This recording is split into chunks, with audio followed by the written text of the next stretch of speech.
ஒரு அழகான அனுபவமாக இருந்துச்சு. லைப்ரரியிலேருந்து எங்கேயோ ஏதோ ஒரு ஃபண்டிங்கில் வந்து கொல்கத்தாலேருந்து தமிழகத்துக்கு வந்து, தமிழகத்துலேருந்து எங்கள் ஊருக்கு வந்து, எங்கள் ஊர்லேருந்து என் ஃப்ரெண்டு எனக்கு எடுத்து கொடுத்து, இப்படி பல்வேறு அழகான நினைவுகளை இந்த 2 புத்தகம் ஏற்படுத்தின்னு சொல்லலாம். வணக்கம்.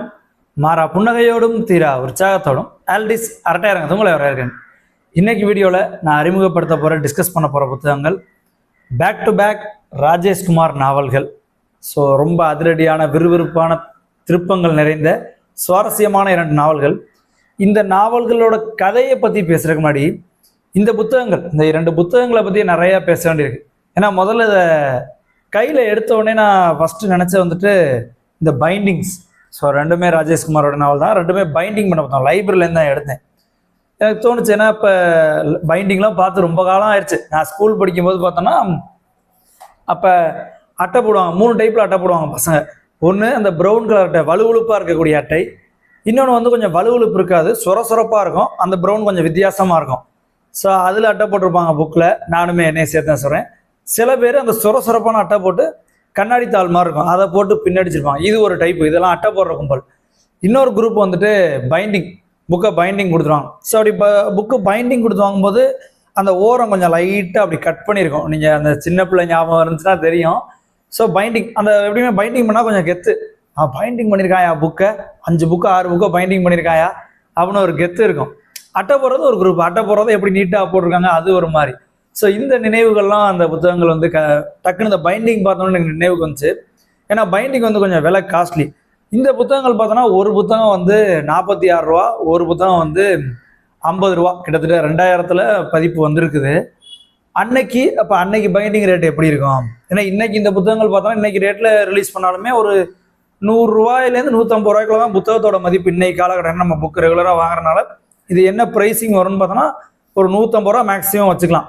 பட் இன்னைக்கு இந்த புத்தகத்துக்கு பைண்டிங் பண்ணால் எவ்வளோ செலவாகும் அப்படிங்கிறது எனக்கு தெரியல. ஏன்னா பைண்டிங்லாம் பார்த்து ரொம்ப காலகட்டங்கள் ஆயிடுச்சு. அதுதான் எனக்கு முதல்ல இந்த புக் எடுத்தோன்னே பைண்டிங் பண்ண ஒரு புத்தகம். ஸ்கூல் படிக்கிற காலத்துக்கு பிறகு, எத்தனை வருடங்களுக்கு பிறகு இப்போ கையில் பார்க்குறோம் அப்படிங்கிறது. 50 ரூபா மதிப்புள்ள ஒரு புத்தகம், லைப்ரரி அப்படிங்கிறனால அந்த அட்டை கிழிஞ்சதுக்கு பிறகு நமக்கு பைண்ட் பண்ணி கொடுத்துருக்காங்க. அப்போ இன்னைக்கு ஒரு 150 ரூபா அந்த புத்தகம் வச்சா இன்னைக்கு பைண்டிங்கோட ரேட் எவ்வளோ இருக்கும்? யாருக்காவது அந்த பிரிண்டர்ஸ் வச்சுருந்தீங்கன்னா இன்னைக்கு பைண்டிங் எவ்வளோ ரேட் வரும்னு சொல்லுங்கள், தெரிஞ்சுக்கிறேன். ஸோ அப்படியாப்பட்ட நினைவுகள்.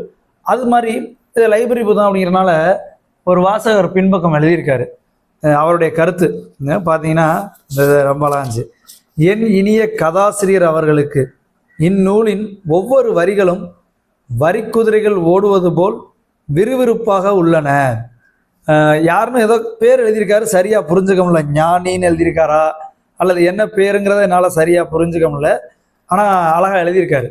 ஸோ இந்த மாதிரி எழுதுனதை படிக்கும்போது எனக்கு என்ன ஆச்சுன்னா, நான் முத்துக்குமார் அவருடைய அணிலாடும் ஒன்றில் அந்த புத்தகத்தில் பார்த்தீங்கன்னா அவங்க அப்பா வந்து புக்கில் கோடு போடுவாராம்.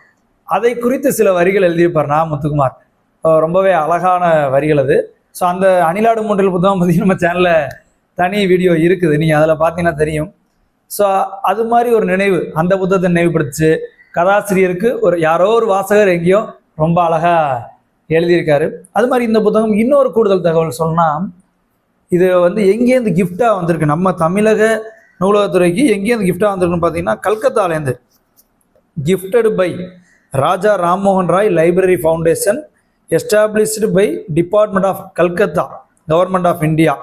ஸோ கொல்கத்தாலேருந்து ஏதோ ஒரு ஸ்கீமில் தமிழ்நாடு லைப்ரரிக்கு ஃபண்டிங் ஆகி அதுலேருந்து எங்கள் ஊர் லைப்ரரிக்கு வந்து அங்கேருந்து நான் எடுத்திருக்கேன். எவ்வளவோ பேர் எனக்கு முன்னாடி வாச்சிருப்பாங்க, நான் எடுத்திருக்கேன். நானும் வந்து டேரெக்டாக எடுக்கல. நம்ம முன்னாடி சொன்ன என் ஃப்ரெண்டு ஊருக்கு வந்திருந்தான், புத்தக பிரியன். ஸோ அவனை கூட்டி லைப்ரரிக்கு போகிறேன். லைப்ரரியிலேருந்து அவன் தேடி பிடிச்சி எடுத்து கொடுத்த புத்தகம், அண்ணே இது படிக்கினேன் நல்லா இருக்குண்ணே அப்படின்னு சொல்லிட்டு. ஏன்னா இதுக்கு முன்பு நான் ராஜேஷ்குமார் நாவல் அப்படின்னு பார்த்தீங்கன்னா பாலைவன பௌர்ணமி, முதல்ல ராஜேஷ்குமார் நாவல் நான் படித்தது பாலைவன பௌர்ணமி. அது நாவல்னு சொல்ல முடியாது, ஏன்னா 100 பக்கத்துக்குள்ளே 2 கதைகள் அப்படின்னு சொல்லலாம்.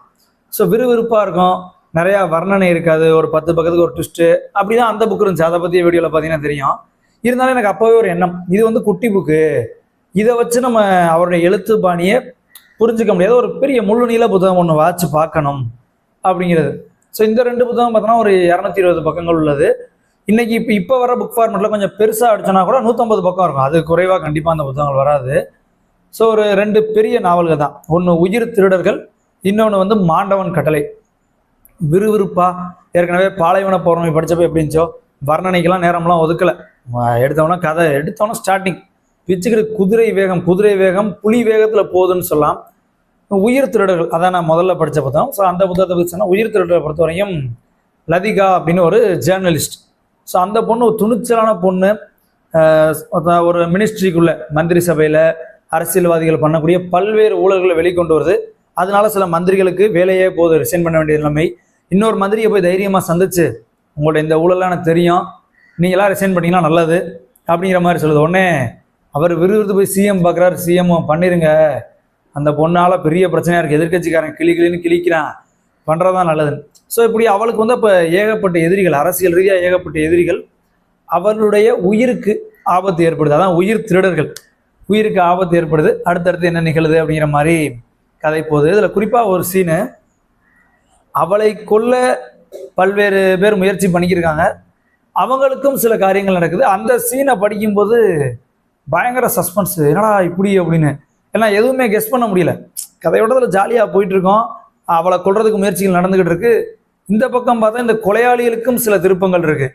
இப்போ பயங்கர ட்விஸ்டாக இருந்துச்சு. அப்படி சீட்டு நுனியில் அப்படி எந்திரிச்சு அப்படி உட்கார்ற மாதிரி இருக்கக்கூடிய ஒரு திருப்பங்கள் நிறைந்த கதையாக இருந்துச்சு உயிர் திருடர்கள். இது வந்து பாக்கியா இதழில் வெளிவந்துச்சான். அன்னைக்கு இதை எழுதும்போது நடிகர் பாக்கியராஜே சொல்லியிருக்காரு, ராஜேஷ்குமார் கொஞ்சம் காட்டத்தை குறைச்சிக்குங்க அப்படின்ட்டு இருக்காரு. இல்லை எப்படி தான் எழுதுவேன், நல்லா இருக்கு, எழுத விடுங்க அப்படின்னு பர்மிஷன் கேட்டு எழுதியிருக்காரு ராஜேஷ்குமார்.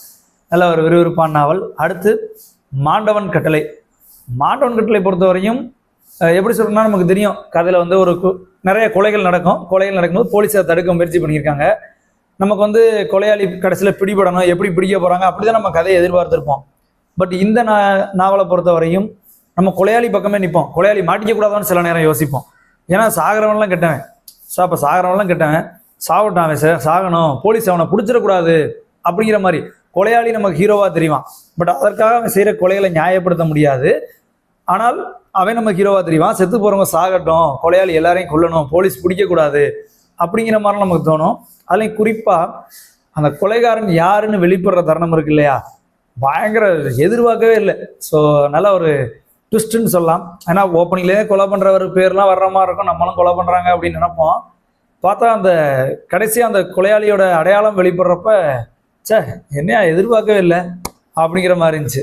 ஸோ ஒரு கொலையாளி தொடர் கொலைகள் பண்ணிக்கிட்டு வர்றாரு.